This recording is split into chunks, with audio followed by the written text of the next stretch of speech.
Assalamualaikum warahmatullahi wabarakatuh. Halo semuanya. Kami dari kelompok 6 kali ini akan membahas tentang tradisi-tradisi dalam penelitian kualitatif. Pembahasan kali ini dibagi menjadi 6.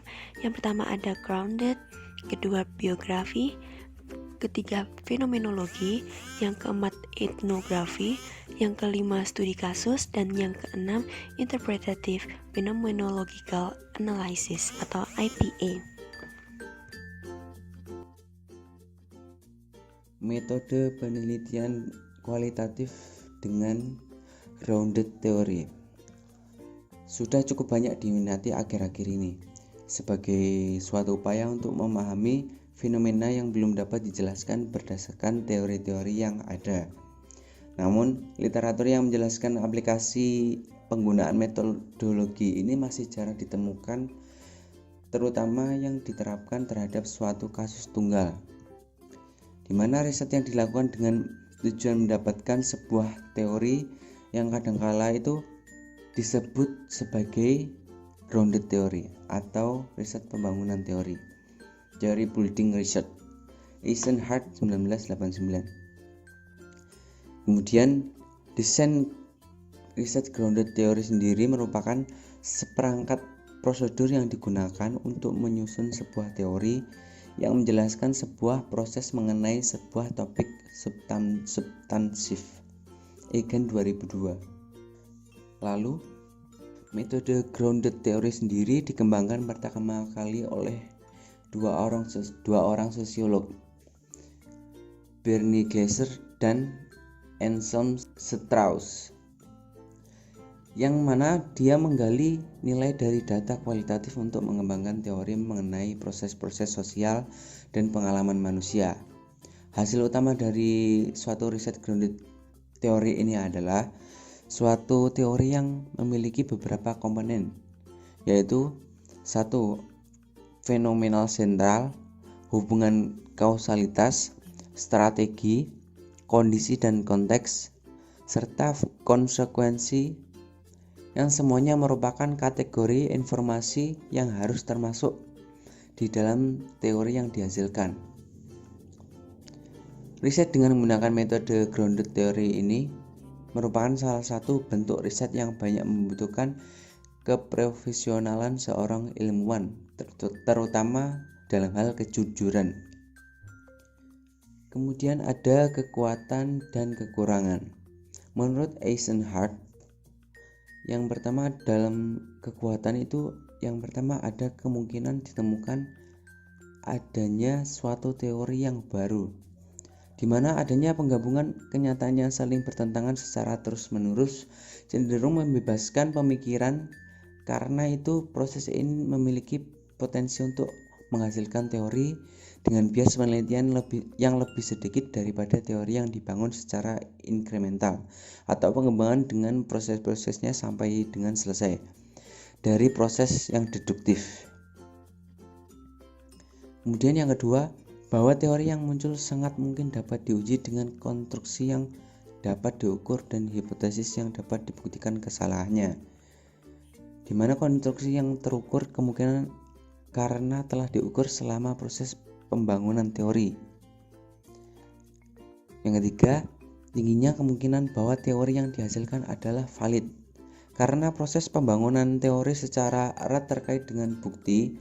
Karena itu sangat mungkin bahwa teori yang dihasilkan nantinya sebagai resultan akan konsisten dengan observasi empiriknya. Kemudian ada kelemahan.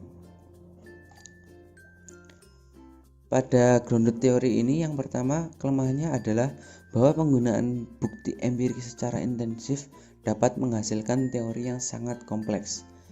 Suatu teori yang baik adalah kesederhanaan. Namun dengan besarnya volume data terdapat godaan untuk membangun teori yang mencoba untuk mencakup segala sesuatu, di mana hasilnya dapat menghasilkan teori yang kaya akan detail namun kurang memiliki kesederhanaan dari keseluruhan perspektif. Jadinya itu melebar begitu. Kemudian yang kedua, bahwa membangun teori dari studi kasus dapat mengakibatkan teori yang sempit dan idiosinkratik. atau yang hanya berlaku secara lokal. Lalu mengenai apakah diperlukan teori sebelum penelitian turun ke lapangan, terdapat beberapa pendapat yang menjelaskan atau berpendapat. Para peneliti berpendapat yang pertama, Strauss dan Corbin 1990, membolehkan pendekatan yang lebih deduktif dan menganjurkan peneliti untuk membaca literatur mengenai topik sebagai bagian dari membangun teori. Kemudian dari Eisenhardt yang menganggap bahwa arahan teoretik dapat membantu mengarahkan desain penelitian dan sebagai fondasi teori yang akan dibangun. Dan yang terakhir ada Creswell, tidak menganjurkan teori di awal dengan alasan agar peneliti tetap netral dan tidak bias ketika dihadapkan dengan kenyataan di lapangan. Sebagaimana pendapat dari Glasser juga berpendapat bahwa tidak perlu menggunakan teori di awal sebelum penelitian. Dan yang terakhir ada elemen kunci dari grounded theory. Menurut Bernard dan Ryan 2010 adalah theoretical sampling atau pengambilan sampel yang dipandu secara teoritis, di mana grounded theory ini dengan elemen kunci seperti ini yang artinya memutuskan kasus apa yang akan dipelajari berdasarkan konten dari teori yang akan dikembangkan, sehingga sampel kodifikasi dan pembangunan teori berjalan bersama-sama. Kemudian dalam theoretical sampling, periset tidak melakukan sampling terhadap orang, namun terhadap konsepnya. Periset secara purposif mencari indikator dari konsep-konsep tersebut sehingga dapat menguji data untuk menemukan bagaimana konsep bervariasi dalam kondisi yang berbeda. Lebih jauh lagi, sampling menjadi lebih spesifik seiring waktu karena pertanyaan menjadi lebih spesifik ketika periset berupaya menjenuhkan kategori pertanyaannya dan pembahasan. Kemudian prosedur theoretical sampling yang mana cukup sederhana, yaitu periset mengikuti suatu jalur analisis di mana arah yang diambil periset tergantung kepada sifat data dan interpretasi penelitian mengenai data, sehingga membawa peneliti dan data bersama-sama dalam prosesnya. Corbin, Strauss 2018. Kemudian dimulai setelah sesi analisis awal dan berlanjut sepanjang proses penelitian.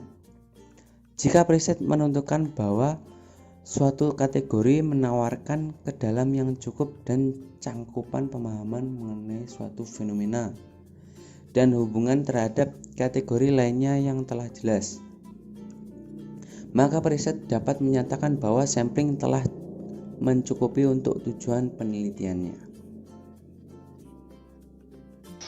Yang selanjutnya adalah riset biografi. Riset biografi memfokuskan pada studi atas seseorang atau pengalaman seseorang yang diceritakan kepada peneliti atau diperoleh melalui dokumentasi atau arsip. Secara khusus, pemahaman metode biografi ini terinspirasi dari perspektif sosiologi yang dikembangkan oleh Palmer 1983 dan Denzin 1989. Palmer 1983 mengkonsentrasikan pada evolusi dokumen of life research. Sementara Denzin memfokuskan pada history of life. Biografi itu sendiri telah mempunyai beberapa pencabangan metode yang satu dengan yang lainnya, mempunyai tipikal yang berbeda, yang terdiri dari metode biografi, autobiografi, history of life, dan oral history. Biografi menitikberatkan pada sejarah kehidupan seseorang yang ditulis oleh peneliti lain. Metode ini lebih populer dibandingkan dengan yang lainnya, sebab banyak penelitian ilmiah dilakukan menggunakan metode ini. Selanjutnya, autobiografi menitikberatkan tentang penulisan sejarah dirinya yang ditulis sendiri. Hampir tidak ada penelitian ilmiah menggunakan ini, sebab hal yang ironi menulis sebuah tesis atau disertasi tentang dirinya sendiri. Selanjutnya, life history adalah jenis metode yang juga populer di kalangan peneliti tingkat master dan doktor. Di banyak perguruan tinggi di negara-negara maju. Life history merupakan pendekatan penelitian biografi yang ditemukan di social science dan antropologi. Life history menekankan bahwa seseorang peneliti melaporkan tentang kehidupan individu dan bagaimana hal itu direfleksikan dengan tema-tema kultur yang berkembang di masyarakat, tema-tema personal, tema-tema institusional, dan tema-tema social history. Yang terakhir adalah oral history. Membedakan pada pendekatan bahwa peneliti mengumpulkan data personal tentang kejadian, sebab akibat atau pengaruh seseorang atau beberapa orang. Data ini dapat berupa dokumen yang telah ditulis oleh orang yang sudah meninggal dan atau mereka yang masih hidup. Bagian yang selanjutnya adalah fenomenologi.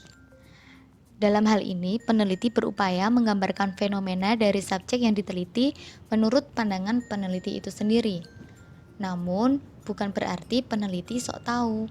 Sebelumnya, peneliti berupaya masuk ke dunia konseptual subjek yang diteliti sehingga diperoleh suatu pengertian atau konsep atas peristiwa atau fenomena yang sedang diteliti. Selanjutnya, menurut Littlejohn tahun 1996, fenomenologi berarti membiarkan segala sesuatu menjadi nyata sebagaimana aslinya, tanpa memaksakan kategori-kategori peneliti terhadapnya. Tradisi ini biasanya digunakan sebagai landasan pemikiran untuk melakukan penelitian pada bidang ilmu-ilmu sosial dan perilaku manusia termasuk ilmu psikologi. Istilah hipotesis dalam tradisi ini diganti dengan istilah pertanyaan penelitian yang senantiasa diverifikasi dan dapat terus berubah sepanjang penelitian berlangsung. Selanjutnya adalah ciri khas fenomenologi. Seorang ilmuwan yang objektif menghipotesiskan sebuah struktur tertentu dan kemudian memeriksa apakah struktur tersebut memang ada. Sedangkan seorang fenomenolog tidak membuat hipotesis, tetapi menyelidiki dengan seksama pengalaman langsung yang sesungguhnya untuk melihat keadaan yang sebenarnya. Tradisi ini memandang bahwa individu bersifat aktif, reflektif, kreatif, mampu menafsirkan dan menampilkan perilaku yang rumit dan sulit diramalkan. Tradisi ini menolak gagasan bahwa individu adalah organisme yang pasif. Selanjutnya adalah tahap pelaksanaan. Yang pertama adalah penentuan lokasi atau penentuan tempat atau penentuan individu atau informan yang akan dijadikan subjek penelitian. Biasanya satu saja cukup, asalkan informan mampu memberikan data secara lengkap. Namun jika ingin lebih dari 1, 10 cukup karena dalam fenomenologi ini tidak lebih dari 10 subjek. Yang selanjutnya mendapat akses dan izin lapangan, baik secara formal maupun informal. Contohnya contoh untuk yang informal, misalnya kita mau mensurvei pengemis atau gelandangan di pinggir jalan. Nah, kita bisa memberi kesan pertemuan tidak sengaja. Jadi kita mendekati pengemis, pura-pura tidak bertujuan untuk mewawancara. Jadi kenalan secara baik dan sopan agar pengemis ini tidak takut gitu, tidak lari, karena pendekatan ini mampu membantu kita atas kemungkinan mengalami traumatik akan kedatangan aparat keamanan. Selanjutnya yang ketiga adalah membangun hubungan yang baik. Nah, misalnya dengan memberi makanan, mengajak pengemis makan bersama di warung, memberi rokok, dan jangan lupa mengenakan pakaian yang biasa, santai, dan tidak mencolok.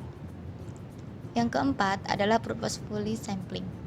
Jadi kita mewawancarai sebanyak mungkin informan yang kira-kira sesuai dengan kapabilitas pengalamannya dan pandangannya terhadap topik atau pertanyaan penelitian.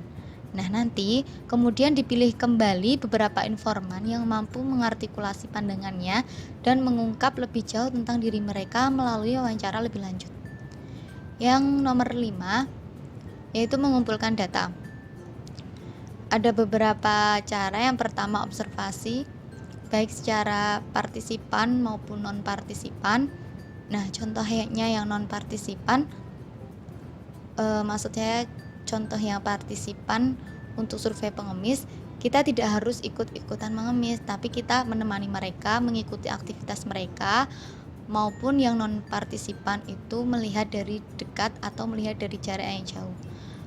Selanjutnya, wawancara mendalam dengan pertanyaan terbuka dan biasanya tidak berstruktur. Nah, jadi ini seperti obrolan ringan yang bebas namun santai. Selanjutnya yaitu dokumentasi hasil wawancara dengan alat perekam atau tape recorder. Maksudnya adalah ketika diwawancara sebisa mungkin kita menyiapkan alat perekam audio dan jangan lupa untuk mengambil gambar maupun mengambil video menggunakan handycam atau kamera digital. Nah, yang tidak kalah penting adalah mencatat isu-isu lapangan. Maksudnya adalah ketika ada kejadian yang diperoleh ketika sedang melakukan pengamatan, misalnya seperti ada interaksi antara pengemis dengan polisi atau pengemis dengan Satpol PP, seperti itu saat wawancara berlangsung. Nah, kita bisa mencatat hal-hal tersebut.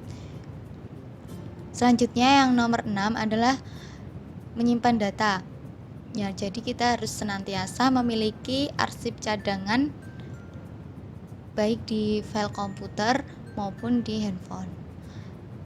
Yang terakhir adalah pelaporan. Nah, dalam tradisi fenomenologi ini, peneliti juga harus melakukan analisis data yang didapat dari partisipan, pengalaman peneliti, isu lapangan yang ditemukan, dan kaitannya dengan teori, makna, dan esensi. Baik, di sini saya akan menjelaskan tentang etnografi. Jadi, etnografi adalah suatu bentuk penelitian yang berfokus pada makna sosiologi melalui observasi lapangan tertutup dari fenomena sosiokultural. Biasanya, para peneliti etnografi memfokuskan penelitiannya pada suatu masyarakat. Etnografi adalah suatu metode penelitian ilmu sosial yang dimana penelitian ini sangat dipercaya pada ketertutupan atau aplos. Nah, pengalaman pribadi dan partisipasi yang mungkin tidak hanya pengamatan oleh para peneliti yang terlatih dalam seni etnografi. Selanjutnya yaitu sejarah etnografi. Etnografi dikembangkan oleh para antropolog yang paling terkenal yaitu oleh Bronislaw Malinowski pada awal abad ke-20. Tapi secara bersamaan sosiolog awal di AS mengadopsi metode ini juga karena mereka mempelopori bidang sosiologi perkotaan. Sejak itu etnografi menjadi pokok metode penelitian sosiologis dan banyak sosiolog telah berkontribusi untuk mengembangkan metode dan memformalkannya dalam buku-buku yang menawarkan instruksi metodologis. Selanjutnya yaitu jenis penelitian etnografi. Pakar metodologi Creswell telah mengidentifikasi berbagai jenis penelitian etnografi, termasuk sejarah, antropologi, etnografi baru, pesimis, dan lain sebagainya. Namun pada prinsipnya, metode penelitian ini dapat dibagi menjadi dua kategori, yaitu etnografi realis dan kritis. Pertama yaitu etnografi realis, yaitu jenis tradisional di mana peneliti mencoba untuk mendapatkan data atau situasi individual dari sudut pandang orang ketiga. Peran orang ketiga ini sangat penting karena dapat memberikan pandangan objektif tentang fenomena yang diselidiki. Tipe etnografi realis menawarkan etnografer kesempatan untuk memberitahu orang ketiga tentang apa yang sedang diamati. Para etnografer mengambil posisi di belakang layar dan memposisikan pendapat objektif peserta sebagai fakta sosial. Laporan yang ditulis oleh etnografer realis, bebas dari prasangka pribadi dan politik, dan pembenaran untuk fakta sosial atau bahkan pernyataan yang tidak berharga. Yang kedua yaitu etnografi kritis. Adalah tipe yang lebih kontemporer di mana peneliti berpartisipasi dalam sinkronisasi atau pertahanan kelompok sosial budaya yang diteliti. Etnografer kritis merespon kondisi masyarakat saat ini yang mengasumsikan bahwa sistem kekuasaan, prestis, dan hubungan otoritas cenderung meminggirkan individu dari berbagai kelas, ras, dan gender. Selanjutnya yaitu tujuan etnografi. Tujuan etnografi adalah untuk mengembangkan pemahaman yang kaya tentang bagaimana dan mengapa orang berpikir, berperilaku, dan berinteraksi seperti yang mereka lakukan dalam komunitas atau organisasi tertentu. Dan yang paling penting untuk memahami hal-hal dari sudut pandang yang dipelajari. Dengan demikian, tujuan etnografi tidak hanya untuk mengembangkan pemahaman tentang praktik dan interaksi, tetapi juga apa arti hal-hal itu bagi populasi yang diteliti. Selanjutnya yaitu kelebihan penelitian etnografi. Yang pertama yaitu memberikan wawasan tentang aspek kehidupan sosial, termasuk persepsi dan nilai-nilai yang tidak dapat ditangkap oleh metode penelitian lain. Yang kedua, etnografi dapat menjelaskan apa yang diterima begitu saja dan mana yang tidak diucapkan dalam suatu komunitas. Yang ketiga, etnografi juga memungkinkan peneliti untuk mengembangkan pemahaman yang kaya dan berharga tentang makna budaya yang praktik dan interaksi. Yang keempat, pengamatan terperinci yang dilakukan dalam penelitian etnografi juga dapat membuktikan bias negatif atau stereotip tentang populasi yang dipertanyakan. Selanjutnya yaitu kekurangan dari penelitian etnografi. Yang pertama yaitu sulit untuk mendapatkan akses ke dan membangun kepercayaan dalam situs lapangan yang diinginkan. Yang kedua, sulit bagi peneliti untuk mendedikasikan waktu yang diperlukan untuk melakukan etnografi yang ketat, dengan batasan dana penelitian dan komitmen profesional mereka yang lain. Yang ketiga, peneliti etnografi juga memiliki potensi bias pada bagian dari penelitian yang dapat membelokkan data dan wawasan yang diperoleh darinya. Yang ketiga, karena sifat intim dari penelitian, ada potensi timbulnya masalah etika dan interpersonal. Akhirnya, sifat mendongeng dari suatu etnografi tampaknya dapat membiaskan interpretasi data. Yang selanjutnya yaitu tahapan penelitian etnografi. Terdapat 12 tahapan penelitian kualitatif model etnografi, yaitu yang pertama, menetapkan seorang informan kunci yang merupakan informan yang berwibawa dan dipercaya mampu membuktikan pintu kepada peneliti untuk memasuki objek penelitian. Yang kedua, peneliti melakukan wawancara. Yang ketiga, perhatian peneliti pada objek penelitian. Yang keempat, mengajukan pertanyaan deskriptif. Yang kelima, analisis terhadap wawancara. Yang keenam, peneliti melakukan analisis domain. Yang ketujuh, peneliti sudah menentukan fokus. Yang kedelapan, peneliti melakukan analisis taksonomi. Yang kesembilan, peneliti mengajukan pertanyaan kontras. Yang kesepuluh, peneliti melakukan analisis kompensasional. Yang ke-11, peneliti menemukan tema-tema budaya. Dan yang terakhir, peneliti menuliskan laporan penelitian etnografi. Masih pada dengerin nggak nih? Semoga masih pada dengerin ya. Lanjut buat yang selanjutnya, ada studi kasus. Definisinya di sini ada menurut Merriam dan Tisdale tahun 2015 mendefinisikan studi kasus sebagai deskripsi dan analisis mendalam dari bounded system. Kemudian tujuan dari studi kasus yaitu untuk memberikan deskripsi, menguji teori, dan menghasilkan teori.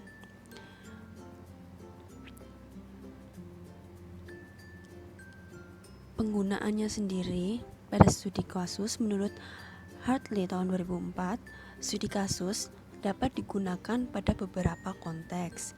Yang pertama, pada konteks yang lebih luas, misalnya organisasi. Contohnya, ketika menjelaskan job insecurity, pada kasus kemunduran organisasi, peneliti dapat mengeksplorasi tentang job insecurity. Bagaimana karyawan-karyawan itu mengalami secara berbeda terkait hal tersebut. Bagaimana tindakan yang dilakukan organisasi untuk memperbaiki kondisi tersebut. sehingga studi kasus dapat berguna untuk mengeksplorasi proses atau perilaku yang muncul. Yang kedua, yaitu studi kasus digunakan ketika memiliki tujuan untuk mengeksplorasi kasus yang aneh atau ekstrim. Misalnya, perubahan organisasi yang ekstrim.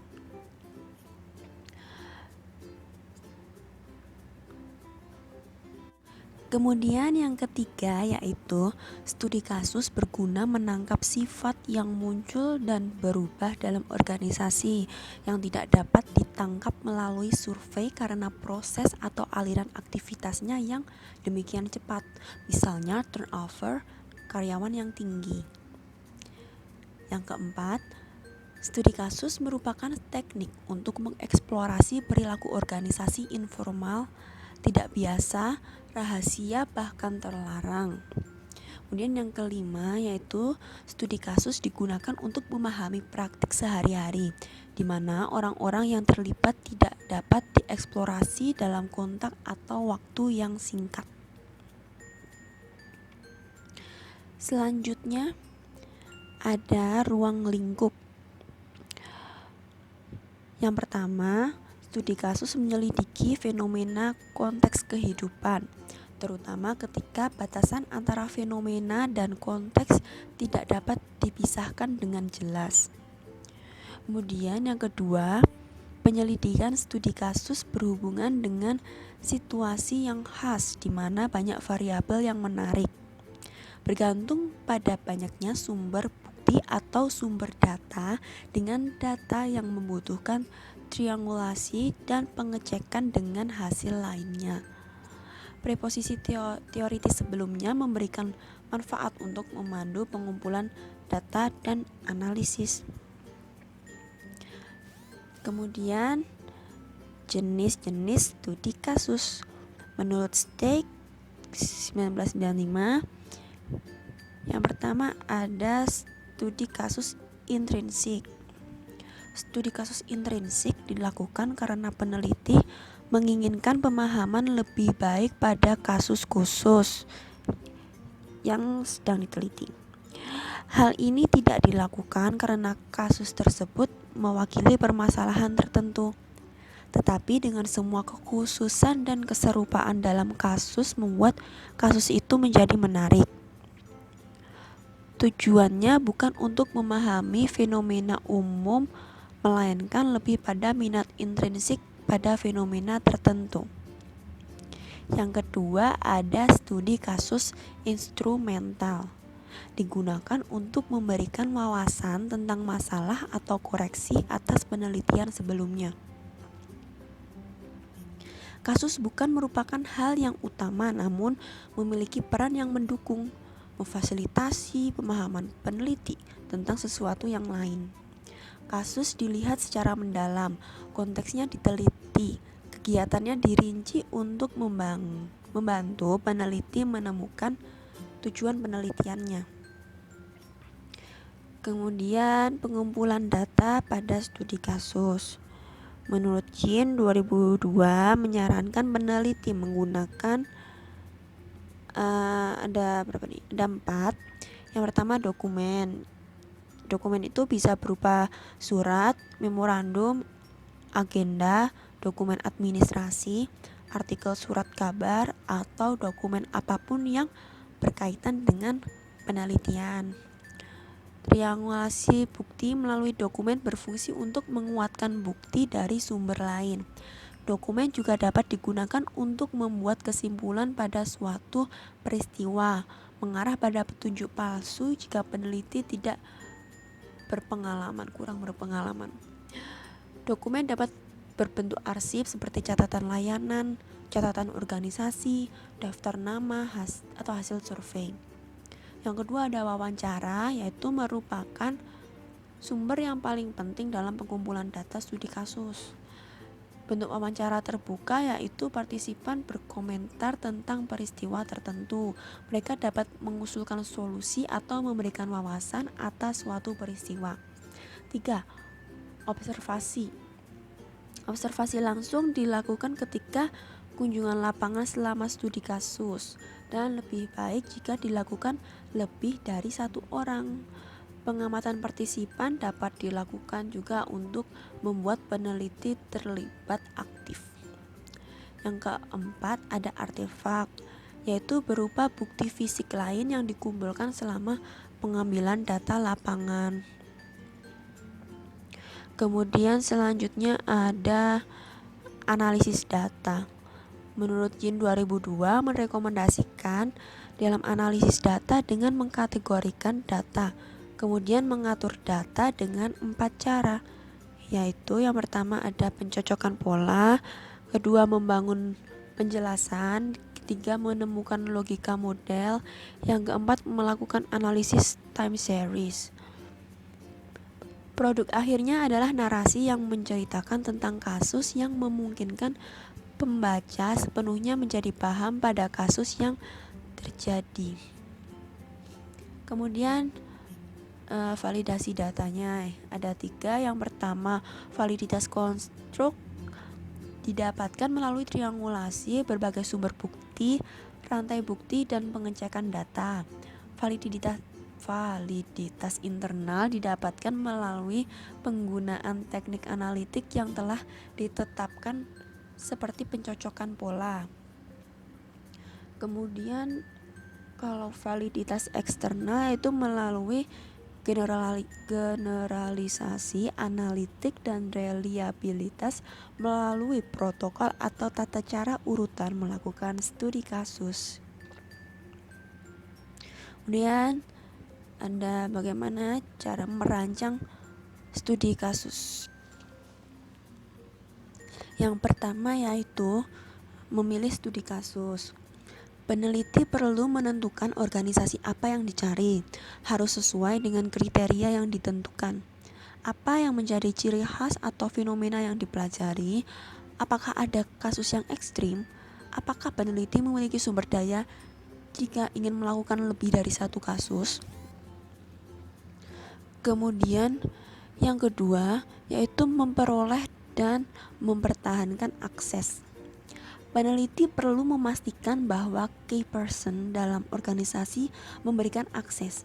Bisa jadi lebih dari satu yang memiliki pengaruh untuk memutuskan apakah peneliti memperoleh izin dalam akses data dan berapa lama. Kemudian yang ketiga, memilih kerangka teoritis awal, di mana peneliti perlu memiliki fokus untuk menghindari kewalahan dalam olah data.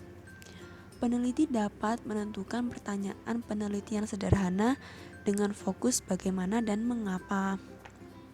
Yang keempat yaitu mengumpulkan data dengan sistematis.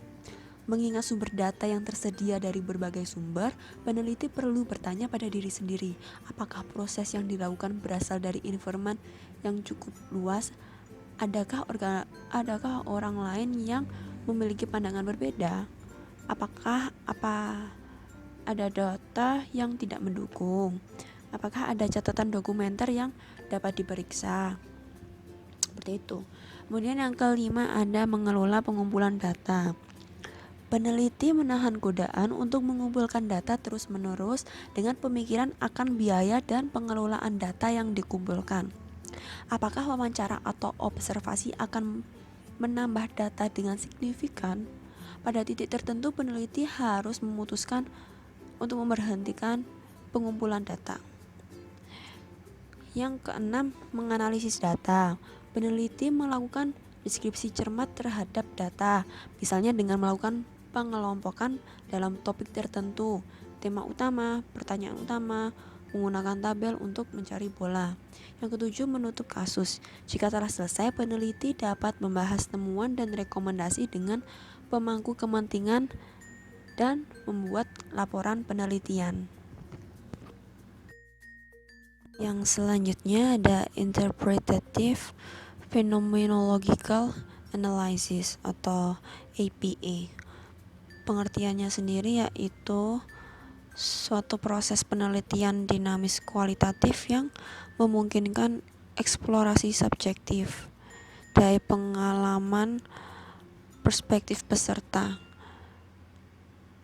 dan karena itu pada dasarnya fenomenologis. Kemudian pertanyaan penelitiannya yaitu menanyakan bagaimana individu memandang dan memahami situasi tertentu yang mereka hadapi.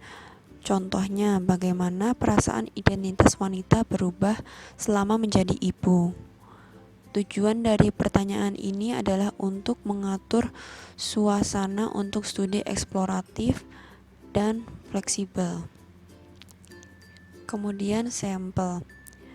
Sampel kecil paling baik untuk digunakan dalam penelitian IPA ini. Kalau menggunakan sampel besar dapat memberikan data yang terlalu banyak untuk peneliti. Kemudian pengumpulan data. Jenis wawancara adalah yang paling sering digunakan, yaitu semi terstruktur dan menjadi metode utama untuk pengumpulan datanya. Kemudian ada analisis data, yaitu analisis dimulai selama proses wawancara, di mana peneliti bertujuan menginisiasi dan memaknai apa yang dikatakan oleh peserta atau subjek. Setiap interpretasi data hanya didasarkan pada apa yang peserta ungkapkan saat wawancara, dan peran peneliti adalah berusaha untuk memahami peserta yang mencoba memahami apa yang terjadi pada mereka. Baik, jadi itu tadi pembahasan dari kelompok kami. Mohon maaf untuk segala kekurangannya. Terima kasih untuk kalian yang sudah menyaksikan video ini sampai akhir. Semoga bermanfaat untuk kalian semuanya. Akhir kata, wassalamualaikum warahmatullahi wabarakatuh. See you.